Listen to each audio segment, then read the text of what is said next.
आपके सामने पेश हैं टॉप 10 बॉलीवुड की खबरें। मुंबई पुलिस ने एकता कपूर और उनकी मां शोभा कपूर को पूछताछ के लिए तलब किया है। पुलिस ने उन्हें 24 अक्टूबर यानी गुरुवार के दिन पेश होने का निर्देश दिया है।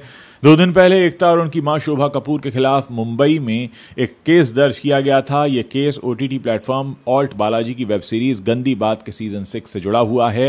एकता और उनकी मां पर आरोप है कि उन्होंने इस वेब सीरीज में नाबालिग लड़कियों के आपत्तिजनक सीन्स फिल्माए थे।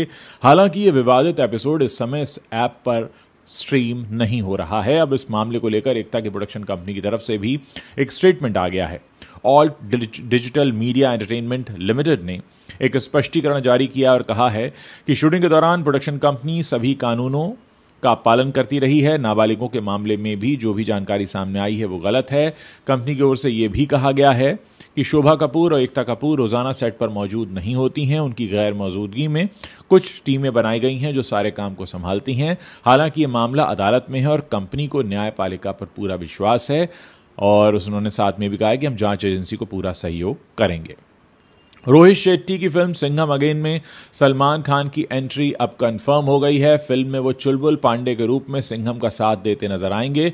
पिछले कुछ समय से सलमान के कैमियो को लेकर सस्पेंस बना हुआ था, लेकिन अब ये साफ हो गया है। इसके अलावा फिल्म में सलमान खान के अलावा अक्षय कुमार और कई सारे बड़े सितारे दिखने जा रहे हैं। दरअसल हाल ही में चर्चा ये थी कि सिंघम अगेन में साउथ इंडियन सुपरस्टार प्रभास और सलमान खान का कैमियो हो सकता है। जहां सलमान खान को लेकर स्थिति स्पष्ट हो गई है, तो वहीं प्रभास के कैमियो को लेकर अब तक कोई ऑफिशियल स्टेटमेंट सामने नहीं आया है। सिंघम 3 में अजय देवगन एक बार फिर डीसीपी बाजीराव सिंघम बनकर लौट रहे हैं। वहीं इसमें सूर्यवंशी, अक्षय कुमार और सिम्बा रणवीर सिंह का भी अहम रोल होगा। इसके अलावा करीना कपूर खान, दीपिका पादुकोण, जैकी श्रॉफ, टाइगर श्रॉफ और अर्जुन कपूर भी इसमें दिखने वाले हैं। काजोल ने हाल ही में सोशल मीडिया को लेकर खुलकर बात कही है और साफ तौर पर कहा है कि सोशल मीडिया की वजह से क्या क्या नुकसान होते हैं। एक इंटरव्यू के दौरान उन्होंने कहा कि वो खुश हैं कि उन्होंने उस समय में अपनी जिंदगी बिताई जब सोशल मीडिया नहीं हुआ करता था। ऑनलाइन ट्रोलिंग को लेकर काजोल ने साफ कहा कि ये बड़ी चुनौतियां होती हैं, लेकिन उन्हें अपने काम में उन्होंने जो पहचान बनाई है उस पर गर्व है। इंडियन एक्सप्रेस से बातचीत कर रही थी काजोल और उस वक्त उन्होंने कहा कि सोशल मीडिया पर होने वाली आलोचनाओं के बारे में मैं इसको सीरियसली नहीं लेती, क्योंकि सोशल मीडिया पर जो ज़िंदगी है वो असली नहीं होती। लोग रेड कार्पेट की तस्वीरें देखते हैं लेकिन उसके पीछे की मेहनत को नज़रअंदाज कर देते हैं। जैसा कि उन्हें ये नहीं पता होगा कि मैं किसी भी इवेंट में जाने के लिए सुबह 5 बजे उठकर तैयार होती हूँ और रात 11:30 बजे थक कर वापस लौटती हूँ। काजोल ने यह भी कहा कि सोशल मीडिया पर लोग सिर्फ एक झलक देखते हैं, जबकि सच्चाई यह है कि हम भी दूसरों की तरह काफ़ी मेहनत करते हैं। हमारी भी ज़िंदगी में अच्छे और बुरे दिन होते हैं, लेकिन सोशल मीडिया पर सिर्फ वही तस्वीरें आती हैं जिनमें हम मुस्कुरा रहे होते हैं। काजोल ने ऑनलाइन ट्रोलिंग के बारे में बात करते हुए कहा कि कई लोगों का मानना है कि जब कोई आपसे प्यार करता है तो उसे नफरत करने का भी अधिकार होता है, लेकिन मेरे ख्याल से यह सही नहीं है। लेकिन एक पब्लिक फिगर होने के कारण हमें यह सब सहना पड़ता है। अनुपम खेर ने हाल ही में एक इंटरव्यू में खुलासा किया है कि कई बड़ी फिल्मों में काम करने के बावजूद एक वक्त ऐसा भी आ गया था जब वो दिवालियेपन की कगार पर आ गए थे। इसी बुरे वक्त में उनकी कार भी चोरी हो गई थी। शुभंकर मिश्रा के पॉडकास्ट में अनुपम खेर ने कहा कि टीवी टाइकून बनने की कोशिश में मैं 2003-2004 में लगभग दिवालिया हो गया था। उस समय मैं एस्टैब्लिश हो चुका था और बहुत अच्छी फिल्में कर रहा था, लेकिन मेरा ऑफिस और घर दोनों बिकने की कगार पे थे। एक दिन मुझे याद आया कि कैसे एक स्ट्रगलिंग एक्टर के रूप में सफलता मांगने के लिए मैं महालक्ष्मी मंदिर जाता था, लेकिन एक बार जब मैं एक्टर बन गया तो मैंने वहां जाना बंद कर दिया। मुझे लगा कि भगवान मुझसे नाराज हैं और शायद इसीलिए मेरे बुरे दिन आ गए हैं। आगे अनुपम खेर ने कहा कि एक मौका ऐसा भी आया जब वो एक मंदिर में गए गाड़ी लेकर और वहाँ उनके आंखों के सामने से गाड़ी चोरी हो गई है। कहते हैं कि मुझे गाड़ी चलाने में ज़्यादा मज़ा नहीं आता था, लेकिन उस दिन मैं खुद गाड़ी चलाकर मंदिर गया था। मैंने कार को चालू छोड़ दिया और प्रार्थना करने के लिए बाहर निकला। जैसे ही मैं प्रार्थना करने के लिए झुका, मैंने देखा कि एक चोर मेरी कार लेकर भाग रहा है। मैंने तुरंत एक ऑटो बुलाया और ड्राइवर से कार का पीछा करने के लिए कहा। हालांकि हम उस चोर को पकड़ नहीं पाए। फिर हम पुलिस स्टेशन गए। जब मैंने पुलिस को बताया कि कार कैसे चोरी हुई तो वो लोग हंसने लगे और कई तो फर्श पर लोटपोट होकर गिर गए कि उन्हें विश्वास ही नहीं हो रहा था कि कोई फिल्मी सीन की तरह किसी की आंखों के सामने से उसकी कार चोरी हो जाए, वो भी एक फिल्म एक्टर की। बिग बॉस 18 का एक वीडियो इस समय तेजी से वायरल हो रहा है, जिसमें कॉन्टेस्टेंट अविनाश मिश्रा और करणवीर मेहरा एक दूसरे को किस कर रहे हैं। ये सीन असल में उस समय का है जब वीकेंड का वार में करण और अविनाश के बीच झगड़ा हो जाता है। दोनों एक दूसरे के करीब आ जाते हैं और धक्का मुक्की शुरू हो जाती है। दरअसल इसमें अविनाश कहते हैं कि करण कभी तो अपना काम पूरा कर लिया करो। ऐसे में करण खुलेआम कहते हैं कि तू टेंशन मत ले, पापा आ गए हैं। बस फिर यहीं से दोनों के बीच युद्ध छिड़ जाता है। बिग बॉस 18 के कॉन्टेस्टेंट करणवीर मेहरा और अविनाश मिश्रा जहां एक तरफ दूसरे की जान लेने पर तुले हैं, वहीं दूसरी तरफ उनका लिप लॉक का वीडियो देखकर दर्शक हैरान है। दरअसल ये जो वीडियो है ये मॉफ्ड वीडियो है और ये वीकेंड के वॉर के दौरान का है, जब करण और अविनाश के बीच लड़ाई हो जाती है और वो धक्का मुक्की शुरू कर देते हैं। वहीं बाद में वो किस करने लगते हैं। इसी दौरान के वीडियो का मीम बनाकर अब सोशल मीडिया पर वायरल कराया जा रहा है और इस पर कई तरह के मज़ेदार कमेंट्स आ रहे हैं।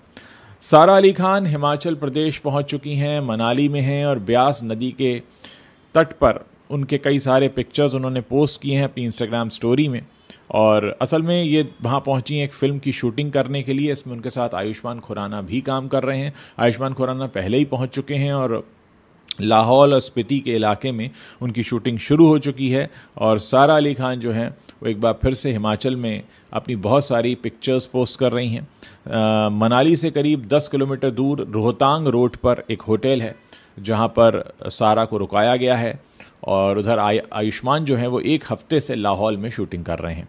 जानकारी के अनुसार धर्मा प्रोडक्शंस के बैनर तले बन रही फिल्म की पूरी यूनिट मनाली में मौजूद है और वहाँ पर कई सारी अलग अलग लोकेशन पर इसकी शूटिंग चल रही है। और इन्हीं फिल्म की शूटिंग सीन्स से ब्रेक निकाल कर सारा अली खान बहुत सारे पिक्चर्स क्लिक कर रही हैं और उसको लगातार पोस्ट कर रही हैं। लाहौल और स्पीति वाकई बहुत खूबसूरत जगह है।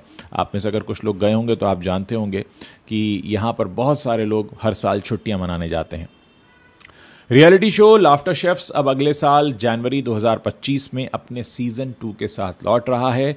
ये शो सलमान खान के शो बिग बॉस 18 को रिप्लेस करेगा। आप जानते हैं कि आमतौर पर बिग बॉस जो है वो 100 से 106 दिनों तक चलता है और ऐसे में उम्मीद की जा रही है कि लाफ्टर शेफ्स का नया सीज़न जनवरी के बीच में शुरू हो जाएगा। पहले ऐसी खबरें आई थी कि लाफ्टर शेफ्स के सीज़न 2 को कुछ कारणों से रोक दिया गया था, लेकिन अब चैनल ने इसे आगे बढ़ाने का ग्रीन सिग्नल दे दिया है और उसका प्री प्रोडक्शन भी शुरू हो चुका है।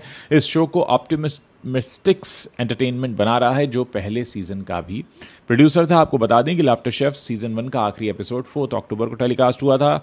इसे ऑडियंस से काफ़ी मिला जुला सा रिस्पांस मिला था। शो में अली गोनी, कृष्णा अभिषेक, कश्मीरा शाह, भारती सिंह, अर्जुन बिजलानी, जन्नत जुबैर, रीम शेख, अंकिता लोखंडे और विकी जैन जैसे कई टीवी के चेहरे दिखाई दिए थे जो अलग अलग तरह के कॉमेडी टास्क कर रहे थे और इसको ठीक ठाक रिस्पांस मिला था, मिला जुला रिस्पांस मिला था। सलमान खान ने अपनी आने वाली फिल्म सिकंदर की शूटिंग शुरू कर दी है। पहले कहा जा रहा था कि उनको जिस तरीके से कॉल्स आ रहे हैं, जिस तरह उनकी सुरक्षा बढ़ी हुई है, तो हो सकता है ये शूटिंग डिले हो जाए, लेकिन ये तय समय पर शुरू हो चुकी है। गजनी फेम AR मुर्गदौस इसका डायरेक्शन कर रहे हैं। इसमें रश्मिका मंदाना भी हैं। फिल्म में सलमान खान जो है अपने से आधी उम्र की जो रश्मिका मंदाना है उनके साथ रोमांस करते दिखाई देंगे। ये फिल्म अगले साल ईद पर रिलीज़ होगी और जो फिल्म की यूनिट है उसने इस बात को बड़ी ज़ोर शोर से कहा है कि सलमान ने खुद को मिल रही धमकियों के बावजूद इस फिल्म की शूटिंग को टाला नहीं और तय समय पर अपना काम शुरू कर दिया। वायरल भाभी हेमा शर्मा सलमान खान के बिग बॉस के घर से बाहर हो गई हैं। अपने एलिमिनेशन से हेमा खुद ही सदमे में है। उन्हें बिल्कुल भी उम्मीद नहीं थी कि तेजिंदर बग्गा और मुस्कान बामने जैसे कॉन्टेस्टेंट के होते हुए उन्हें शो से बाहर जाना पड़ेगा। हालांकि बिग बॉस में जाने के अपने फैसले को उन्होंने बिल्कुल भी गलत नहीं ठहराया है। लेकिन जब हेमा शर्मा से पूछा गया उनके दूसरे पति के बारे में जिन्होंने पर कई गंभीर आरोप लगाए हैं, तो उन्होंने सीधे तौर पर कहा कि ये जो मेरे दूसरे पति हैं गौरव सक्सेना, मेरे साथ जो भी वो कर रहे हैं गलत किया है, जो भी मेरे साथ एक्शन हुआ है वो गलत हुआ है। और अब मैं बिग बॉस के जब घर में गई तो उन्हें लगा कि अब वो मेरा नाम लेकर पॉपुलैरिटी पा सकते हैं, इसीलिए उन्होंने अपनी रिश्तेदारी याद आई उनको मेरे साथ की और मेरे बारे में इतना कुछ उन्होंने बोलना शुरू किया। लेकिन हेमा कहती हैं कि जब आप मशहूर हो जाते हैं तो इसी तरह आपके रिश्तेदार इधर उधर से निकल आते हैं, ठीक उसी तरह जैसे चूहे बिल में से निकल कर आते हैं। टीवी की जानी मानी एक्ट्रेस और आप सबकी चहेती दृष्टि धामी के घर खुशियों ने दस्तक दी है। शादी के 9 साल बाद उनके घर में बच्चे की किलकारी गूंजी है। दृष्टि ने मंगलवार 22 अक्टूबर के दिन एक नन्ही सी परी को जन्म दिया, जिसके बाद से उनको काफ़ी सारे मैसेजेस आ रहे हैं, सोशल मीडिया उनका भरा हुआ है। आपको बता दें कि ये पिछले 10 महीने से अपने बच्चे के होने का बड़ा बेसब्री से इंतज़ार कर रही थी और पिछले दिनों ने एक पिक्चर भी पोस्ट किया था जिसमें उन्होंने कहा था कि मुझे 41 वीक्स हो गए और बच्चा अभी तक नहीं आया है। तो दोस्तों ये वो एंटरटेनमेंट की 10 खबरें जो इस समय छाई हुई हैं। ये वीडियो आपको कैसा लगा नीचे कमेंट सेक्शन में बताना मत भूलिएगा। पसंद आया हो तो इसे आप अपने दोस्तों के साथ शेयर कर सकते हैं।